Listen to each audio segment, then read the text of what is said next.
What you're about to hear is the story of Dawn Brancheau, a 40-year-old senior trainer whose final moments would expose the deadly secrets behind SeaWorld's billion-dollar empire.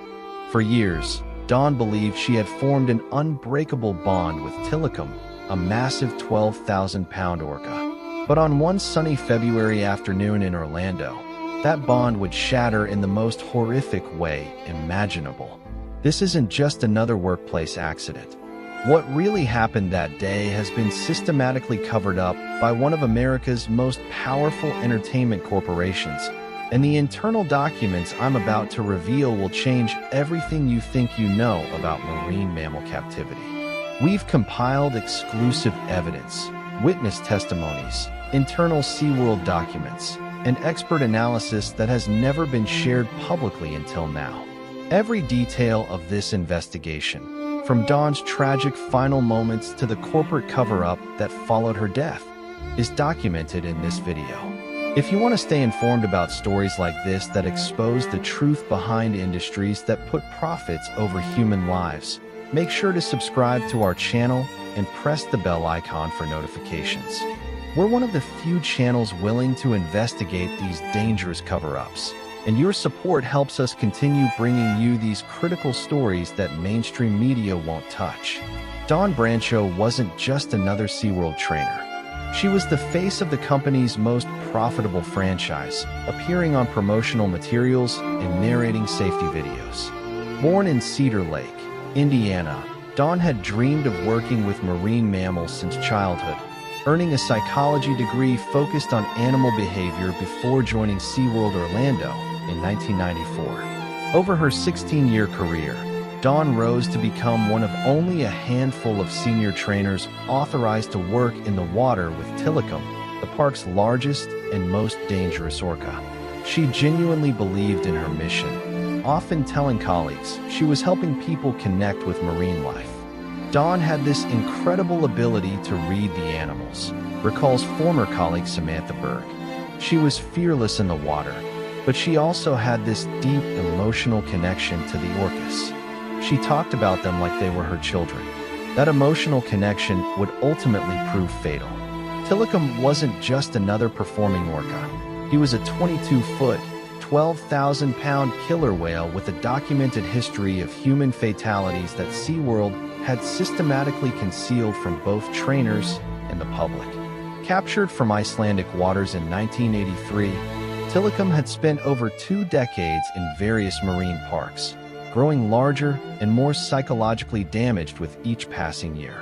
His collapsed dorsal fin had become iconic, but it was actually a visible sign of the psychological trauma that captivity inflicts on these intelligent creatures. What the public didn't know was that Tilikum had already killed twice. In 1991, at Sealand of the Pacific in British Columbia, he was involved in the death of trainer Kelty Burns. The 20-year-old had slipped into the tank, and Tilikum, with 2 other orcas, prevented her from climbing out until she drowned. The second death occurred in 1999 at SeaWorld itself. Daniel Dukes was found dead in Tilikum's tank, his body showing signs of predatory attack. SeaWorld claimed Dukes had snuck in after hours, but internal documents revealed catastrophic security failures. Despite this violent history, Tilikum remained SeaWorld's star performer and primary breeding male. He had sired 21 offspring, making him worth millions to the company's breeding program. Corporate executives had calculated that his entertainment and breeding value outweighed the risk to human life. Dr. Jeffrey Vontra, a former SeaWorld trainer turned whistleblower, revealed the truth. Tilikum was a mentally broken animal. Years of isolation, forced breeding, and artificial living conditions had created a ticking time bomb. We all knew it was just a matter of time. In the months leading up to February 24, 2010, Tilikum's behavior had become increasingly erratic. Internal incident reports documented a pattern of aggression that should have triggered immediate safety reviews. Tilikum displayed what marine biologists call stereotypic behaviors, repetitive actions indicating severe psychological distress. He would float motionlessly for hours, swim in endless circles, and repeatedly ram his head against tank walls. More troubling were his interactions with trainers. On multiple occasions, Tilikum had grabbed trainers' limbs during performances, holding them underwater for dangerous periods before releasing them. Each incident was logged as playful behavior rather than the predatory testing that experts now recognize it to have been. Dr. Lori Marino, who later testified in congressional hearings, analyzed Tilikum's patterns. What we see in the months before Dawn's death is a clear escalation of predatory behaviors. Tilikum was assessing human vulnerabilities and preparing for what would ultimately be a calculated attack. Most disturbing was Tilikum's increasing fixation on Dawn herself. Security footage shows him tracking her movements with dangerous intensity. When Dawn worked elsewhere in the facility, Tilikum would position himself at the closest section of his tank and maintain visual contact for extended periods. 3 weeks before the fatal attack, Tilikum had grabbed Dawn's wetsuit during a training session and held her underwater for nearly a minute. Dawn surfaced gasping and shaken, but refused to report the incident. Tilly was just being playful, Dawn insisted. He didn't mean any harm. He knows I trust him completely. This incident was captured on security cameras and later analyzed by experts who concluded unanimously Tilikum's behavior was a clear predatory assessment disguised as play. February 24, 2010, began routinely at SeaWorld Orlando. Dawn was scheduled for the final Dine with Shamu show, an intimate presentation where guests watched orcas while eating lunch. At 1:30 p.m., Dawn began the educational presentation with a small audience around Tilikum's tank. For 30 minutes, everything proceeded normally. Tilikum responded to cues, performed behaviors, and seemed cooperative while Dawn explained orca intelligence and captivity benefits. But experts later identified subtle warning signs Dawn missed. Tilikum's movements were more deliberate than usual. His vocalizations were pitched at frequencies associated with agitation, and his eye contact showed predatory focus rather than affection. At 2 p.m., the presentation concluded and the audience dispersed. Dawn remained for relationship building, unstructured time meant to reinforce supposed emotional bonds between trainers and orcas. This was where SeaWorld's safety protocols failed catastrophically. Industry standards required trainers never turn their backs on orcas, but Dawn's long history with Tilikum had bred dangerous complacency. At 2:07 p.m., Dawn made the fatal decision. She lay down beside Tilikum's tank, her ponytail trailing near the water as she spoke to him in gentle tones. Multiple security cameras captured what happened next. Tilikum approached slowly, his massive body moving with predatory precision. Dawn was focused on a guest question and didn't notice his positioning change. In one explosive movement, Tilikum lunged upward and grabbed Dawn's ponytail. The force yanked her into the water like a rag doll, her head striking the platform before she disappeared beneath the surface. Remaining guests initially thought it was part of the show. Some applauded, believing they witnessed a new interaction. But SeaWorld staff knew immediately something was catastrophically wrong. Alarms blared as trainers rushed to implement emergency protocols never tested in real crisis. Nothing could have prepared them for what followed. Tilikum didn't just drag Dawn underwater. He systematically treated her as prey. Security footage shows him shaking her violently, a behavior orcas use to stun large prey animals. Each shake caused massive internal trauma, breaking bones and rupturing organs. For 17 agonizing minutes, Tilikum held Dawn underwater while emergency teams frantically tried everything. They deployed underwater sound devices, threw fish to lure him away, and attempted barriers to separate him from Dawn's body. Nothing worked. Tilikum was completely focused on his prey, ignoring all external stimuli with single-minded determination. When he briefly surfaced, witnesses could see Dawn's lifeless body in his jaws before he dove to continue his attack. If you're someone who believes people deserve to know the truth about what really happens behind the scenes at marine entertainment facilities, then you need to subscribe to this channel right now. What I'm about to reveal about the corporate cover-up that enabled this tragedy has been hidden by SeaWorld's legal team for over a decade. Hit that subscribe button because the information we're sharing could prevent future tragedies and save lives. When Tilikum finally released Dawn's body, what emergency responders found challenged professional training limits. The autopsy report, initially sealed by court order, revealed injuries so severe that positive identification required dental records. Dawn had suffered massive blunt force trauma to her head, neck, and torso. Her scalp had been completely removed, multiple bones fractured, and her left arm severed. She died from drowning and traumatic injuries, but clinical language couldn't capture the actual horror. Evidence showed Dawn remained conscious for several minutes after the initial attack. Defensive wounds suggested she tried fighting back as Tilikum systematically dismembered her body. SeaWorld immediately launched extensive damage control. Corporate lawyers secured all footage and documentation. Staff signed expanded non-disclosure agreements and were warned that discussing the incident could result in termination and legal action. The initial press statement was carefully crafted. SeaWorld is deeply saddened to confirm the accidental death of our beloved trainer Dawn Brancheau. This tragic incident appears to have been caused by her ponytail floating in the water, which Tilikum mistook for a toy. The ponytail theory became SeaWorld's official explanation, despite overwhelming contradictory evidence. Internal emails show executives knew this was false, but promoted it anyway to protect company image and stock price. What wasn't revealed was that SeaWorld executives had been aware of escalating safety risks for years.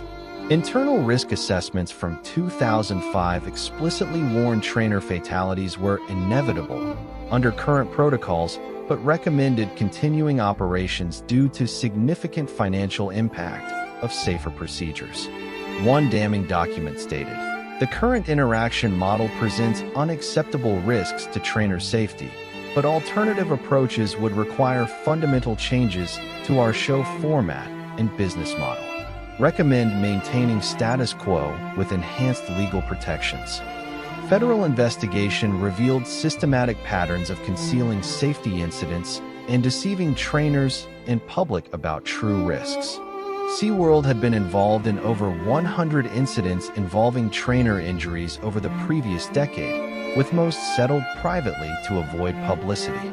Dr. David Duffus testified before Congress. SeaWorld knew keeping these animals created dangerous psychological conditions.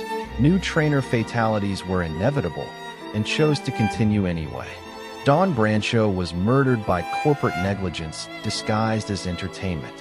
OSHA fined SeaWorld $75,000 for willful safety violations and banned trainers from entering water with orcas during performances, effectively ending close contact shows that were the company's signature attraction. SeaWorld fought the ruling through years of court battles, spending millions while arguing that swimming with killer whales was essential to their educational mission. Internal documents revealed executives were primarily concerned about financial impact rather than trainer welfare. Tilikum's psychological profile revealed the fundamental impossibility of safely keeping apex predators in captivity. Despite 2 decades of conditioning, neurological analysis showed he retained all wild predatory instincts while developing severe behavioral disorders. Dr. Ingrid Visser explained, "Tilikum was a broken animal whose mind had been shattered by years of isolation and artificial conditions. The attack wasn't random violence. It was calculated behavior of a predator whose instincts had been redirected toward humans." Tilikum's brain showed physical changes from chronic stress and trauma. Areas responsible for social bonding had atrophied, while regions associated with aggression became hyperactive. SeaWorld created essentially a psychopathic killer, said Dr. Lori Marino. They transformed a naturally social, intelligent animal into a solitary predator whose only outlet for natural behaviors was violence. The attack followed classic predatory patterns. Tilikum had stalked Dawn's movements, identified vulnerabilities, and executed a calculated ambush designed for maximum killing efficiency. Security footage showed him practicing predatory behaviors weeks before the attack, repeatedly grabbing and shaking inanimate objects, perfecting techniques he would later use to kill Dawn. Following investigations and settlements, SeaWorld fundamentally altered its business model.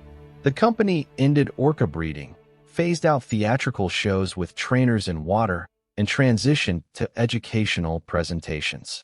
These changes came too late for Dawn and Tilikum. The whale lived another 7 years in isolation, his body slowly deteriorating from chronic stress and captivity boredom. He died in 2017 from bacterial infections, having spent 34 years as a prisoner forced to perform. Tilikum's necropsy revealed full damage from captivity, teeth worn to nubs from chewing concrete, completely collapsed dorsal fin, and organs showing chronic stress-related disease.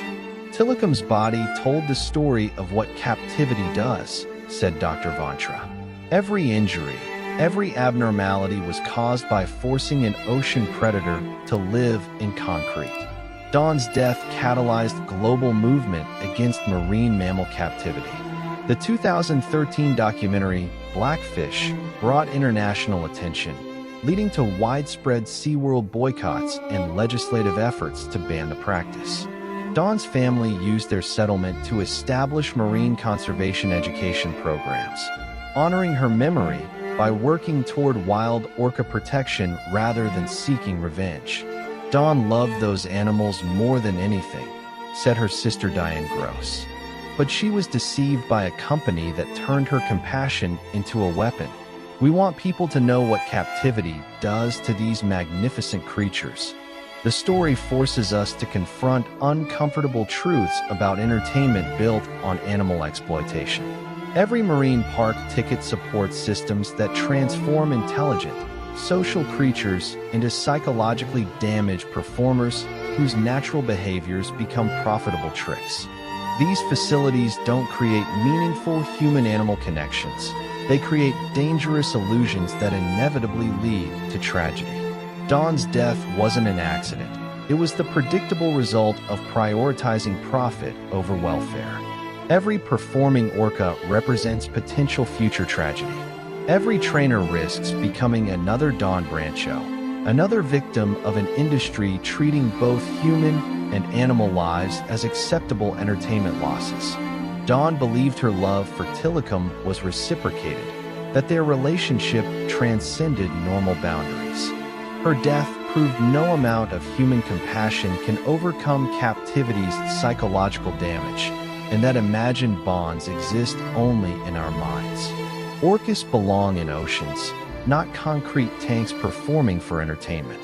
The longer we delay acknowledging this, the more Dawns and Tilikums will die needlessly, victims of an industry built on deception and exploitation. If this story opened your eyes to marine entertainment reality, share it widely. Help expose truth about an industry thriving on public ignorance and corporate deception. Subscribe for more investigations into industries profiting from animal suffering and human vulnerability. We're committed to telling stories corporations want buried and honoring victims like Dawn by ensuring their deaths lead to meaningful change. Remember Dawn's name and story. Behind every smiling trainer and performing whale lies psychological damage, corporate negligence, and false promises that love can tame creatures designed to be wild and free. Ocean predators belong in oceans, not entertainment complexes. Dawn learned this too late to save herself, but it's not too late to save them. Thank you for watching, and never forget, there's no such thing as a tame predator, only a predator that hasn't killed you yet.